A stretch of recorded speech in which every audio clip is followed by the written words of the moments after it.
Welcome back to News 2 Midday. Well, you know, we've been gearing up for SEWE all week. We are so excited. It is back in Charleston. I'm so excited to introduce you now to Jeff Parrott. I'm just getting to know him a little bit. He's representing this really cool brand. This is Blade and Bow. This is a Kentucky bourbon whiskey is what is the name. And they are a Southern Heritage sporting lifestyle aligned brand, but you have a really big role at SEWE this year. So Jeff, thanks for taking some time to hang out with us.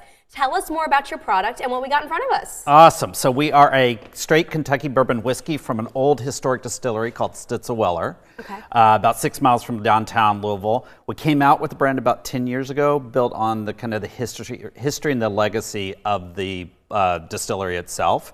We've got 5 keys as our logo, and every single bottle has a key, and you can collect them all. They're all numbered 1 through 5. I love that. So for somebody who wants to get their hands on this cocktail, Sure. I know that you have different pop-ups and installations around town. Tell me a little bit about the drink you have at Charleston Place and just ways that you've worked to align this brand with the Wildlife Exposition. Awesome. So we actually started the brand and really focused on the Southeast and specifically Charleston. I love that. We are the sponsor of SEWE this year, but we like to think we're the unofficial bourbon of Charleston. So it's always been a big special place for us.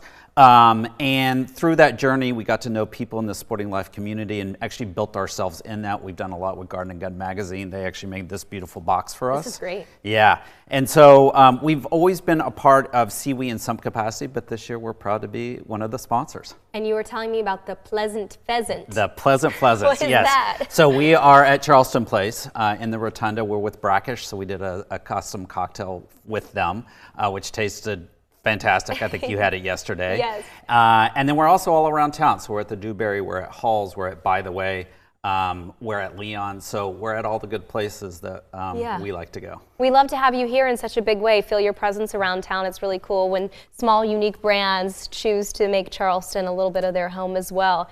So if we want to pick this up, is this also something that's just sold in, a Total Wine or something like that? Sure. So we are proudly established in Charleston. Okay. So we are available Total Wine, bottles, all the independent liquor stores. Places. Yeah. So I know this is your first time here in this big role, but Jeff, you said you've been coming to SEWE many times. Sure. So what's your hit list? What are your favorite restaurants? What do you like to do when you're here? Of course, love to see all our friends that are participating in the sporting life. So we'd love to go to the tents, love to go to Brittle Bank. We're actually going to have our horse trailer bar there this year. Horse trailer? Doing cocktails, all weekend long. But also, I just think there's something special about walking up and down King Street because it's almost like this is what starts the season, the spring season. Hopefully we're going to get some great weather. And what's better than going to Dumas's where they've got the puppies in the window that you can adopt. It's so funny you say that. My director was actually just asking about that because she has her eyes on one of those puppies. So Jeff, thank you so much for taking some time to be here with us today. Love learning more about the brand, and we will all get the chance to check them out this weekend, certainly at Charleston Place and everywhere else. So thank you. Thank you for having us. Yeah, we're heading to a quick break, but stay with us. You're watching News 2 Midday.